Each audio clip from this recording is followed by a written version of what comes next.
I know what you're thinking, but this is some pretty serious stuff. These men and women are taking part in a local hazmat class for local firefighters. But why basketball? The whole point of that is to show them how hard it is to maneuver. They're very good at dribbling, at passing the ball, at shooting hoops and what have you, and typically we'll have a football also and let them do some passes and what have you. And the whole idea of that is to show them how much harder it is to do the simple things that you can do every day once you're suited up in a level A suit. It makes it a lot harder to do, and that's the whole point of the basketball. We actually have some nuts and bolts over there on the table that we try to get them to put the lock washer and the nut on the bolt with those gloves on, just to show them how much harder it is to do it once you're suited up in this level of protection. This day was just one of several days that these men and women will be learning about hazmat. What this is a 11 to 13 week process.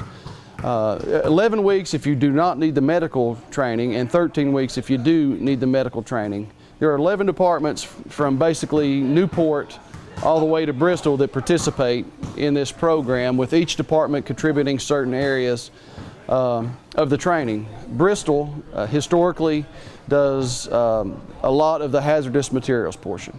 There are all sorts of certifications involved in this training. It's important that people who have to deal with hazardous materials know what they're doing. We bring our new entry-level people together and have a 13-week rookie school. And through that 13-week rookie school, they'll go through all the basic fire topics and complete everything up to the Firefighter 2 certification level for the state of Tennessee. And we also, during that 13 weeks, we'll do the hazardous materials training. They're required to have a minimum of an awareness operations level training to be able to respond.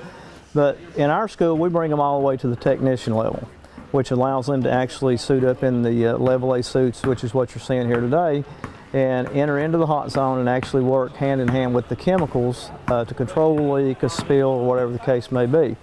And through doing this on a regional basis like we do, we're able to have certified instructors from all the different departments teach portions of that class. And our class is approved by the Tennessee Fire Commission, and it's also approved by the Tennessee Fire and Codes Academy. Hazardous materials spills are not that common in this area. So why go through all of this training? Well, the not happening that often is the biggest reason to train it, because when it does happen, you have to be able to handle it. You know, structure fires, if it's a house fire, you know, you put it out and it's you're done with it.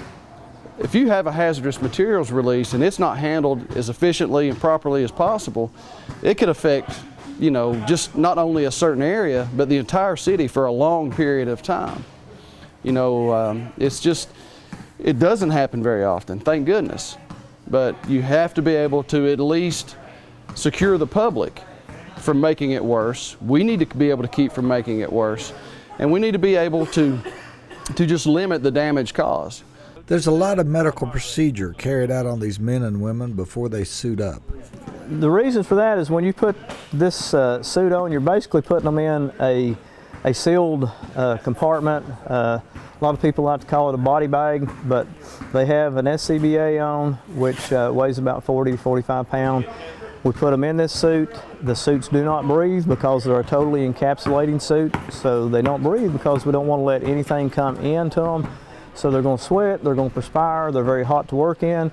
They'll be in 2 to 3 levels of gloves, so they're going to lose a lot of their dexterity. And so it's much harder to do even basic body functions in that suit. And so before they can be suited up, we actually do health monitoring. We check their blood pressure, their heart rate. We would weigh them, we would hydrate them, and in some cases, depending on what chemical they're going in against, you know, we may even do an EKG on them prior to putting them in the suit. And if they don't fall in safe parameters to start with, then we wouldn't put that person in a suit today. These classes are not about fun and games. They're about training men and women to put their health and possibly their lives on the line in order to protect their communities. Can you take them off like that?